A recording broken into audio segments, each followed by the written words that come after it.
All right, today we're going to dive into a really fascinating way of looking at the Old Testament. The idea is that it isn't just a collection of different stories, but one single massive argument that unfolds over centuries. So let's start with the central puzzle, right? You've got dozens of books. We're talking law, poetry, history, prophecy, written by all these different authors over 1,000 years. How in the world could they possibly tell one single coherent story? It just seems impossible on the surface. But this one particular interpretation, which is called the Great Argument, says that's exactly what's going on. The whole idea is that all these different books are actually working together, piece by piece, to build a single case, an incredibly detailed prophecy about one specific person. And this really shows you the kind of scale we're talking about.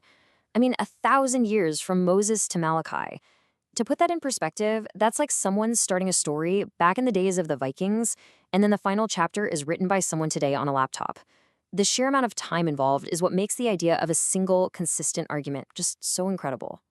So, if this whole thing is like a detective story, where do we find the first clue? Well, the argument says you have to go all the way back to the beginning to a promise that was made to just one man. And here it is, right out of the book of Genesis. This promise is made to a man named Abraham, and it says that somehow, through him and his family line, a blessing is going to come to all the families on earth. Now, you have to remember, in an ancient world full of tribal gods and constant warfare, this idea of a single, universal blessing for everyone, it was absolutely revolutionary. And this is really the launching point. This isn't just some vague promise that Abraham's family is going to do well for themselves. No, it's presented as the very first breadcrumb on a trail, a specific prophetic path that the rest of the Old Testament is going to follow. So what happens to this thread? Well, that huge, broad promise of a blessing for the whole world starts to get a lot more specific. The focus begins to narrow down from this massive group of people to one single royal family line.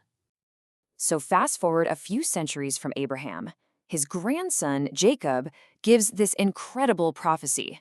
He points to just one of his 12 sons, Judah, and says the scepter, the symbol of a king's rule, is going to belong to his tribe. And it will stay there until this mysterious figure called Shiloh finally shows up. So boom, the focus zeroes in on a royal lineage. And the lens just keeps getting tighter and tighter.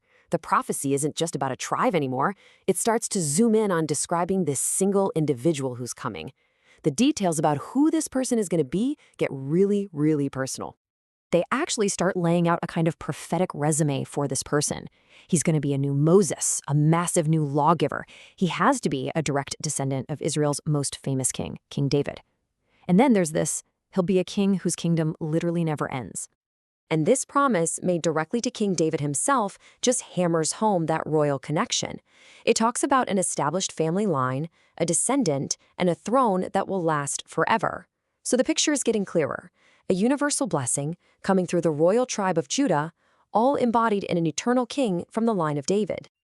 But right when this image of a glorious, triumphant, eternal king seems totally clear, the argument takes this shocking, completely unexpected turn. This is the big twist in the story. And here is the central paradox of the whole thing. For centuries, everyone was expecting a conquering hero, a king on an eternal throne. But then the prophet Isaiah comes along and paints this totally different picture, a figure who's rejected, filled with grief, and suffers because of what other people did. How could these two possibly be the same person? The book of Isaiah just throws this radical idea out there. The promised king, the great hope of the nation, isn't going to be welcomed with open arms. No, he's going to be despised, rejected, a man literally defined by sorrow. This is the polar opposite of a conquering hero. But the reason for all this suffering is what's really shocking. It's not because of anything he did wrong. The prophecy says he's wounded for our failures, bruised for our sins. All of his pain is on behalf of other people. I mean, this line just lays it all out there. It makes the idea of substitution completely explicit. It's saying that all the guilt, all the failure of everyone is placed on this one person. He becomes a substitute, taking the hit that belonged to everybody else. And here it is, the ultimate paradox. His suffering isn't a defeat. It's the source of victory. It's the source of healing.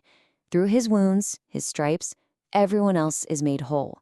His absolute lowest moment becomes the very thing that brings about that great blessing promised way, way back in the beginning to Abraham. Okay, so let's just step back for a second and trace that incredible thread one more time, from the very beginning to the very end. So you can see the whole progression, right?